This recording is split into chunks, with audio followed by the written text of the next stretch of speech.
I'm here with Steve Nicholson, Chief Football Writer at the Derby Telegraph, after the Rams' 2-1 defeat at Brentford. Steve, your thoughts on the game?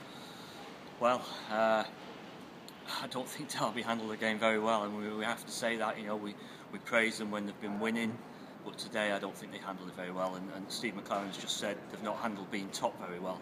Wigan, they lost, and today they've lost. First half, to be honest, I wasn't that worried at half time.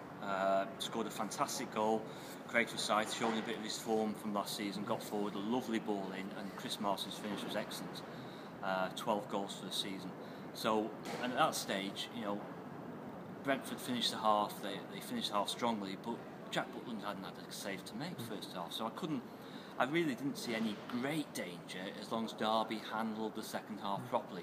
They didn't handle it at all very well. They conceded an early equaliser, and that gave Brentford heart. It gave the fans belief. They got right behind their team, and they gave it a real go. And in the end, they scored a stoppage time winner. Very good goal it was too. And again, Derby can have no complaints. They've had enough of their own late goals in the past. You'd have to take it on the chin, and today, like the one against Wigan, you've got to take it on the chin. But they didn't handle it very well. Steve McClaren made 5 changes for the Cup game at Fulham and just 1 change today from that side. What did you make of the team selection? I must admit I was surprised. I mean, this isn't with hindsight here.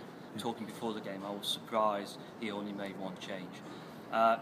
They beat Fulham very well the other night. Excellent performance, super kind of 5 goals in a 20-minute spell either side of half-time.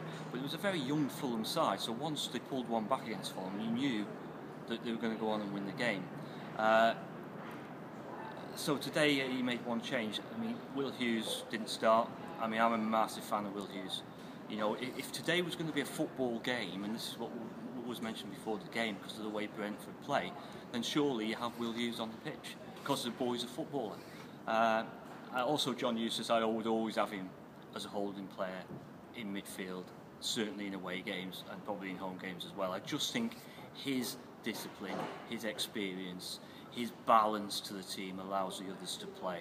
So again, I'm a big fan of John Eustace, as we are with George Thorne. He did a very similar job before. So yeah, there was some surprise. I mean, Simon Dawkins starting again, was a no-brainer really, because Simon, had a super game against Fulham, and it's great to see him back.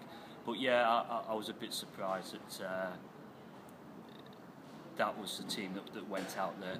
And as I said, in the end, they didn't handle the game very well. And also, there was 1 or 2 moments, second half, a bit of lack of discipline, which wasn't particularly nice. So, all in all, it wasn't a good afternoon. Derby off the top, down to 4th after 2 consecutive league defeats. They've now got back-to-back home games before the international break against Huddersfield on Tuesday and Wolves on Saturday. Yeah, I mean, listen, 15 games into the season, a third of the league season. They're well in there. There's no kind of concern there as such. They're as good as any team on their day. We know that in this division. Now they've got back-to-back home games. Before the Wigan game, they hadn't lost at home since March. So at home, they're very, very strong. Huddersfield had an excellent win today against Nottingham Forest. Chris Powell, he's making his mark there already. And Wolves have had a great start to the season themselves, but no better than Derby's. So, I say no real concerns. I'm absolutely certain that Steve McClaren will get a reaction from the team, and we're best to react in the iPro Stadium on Tuesday.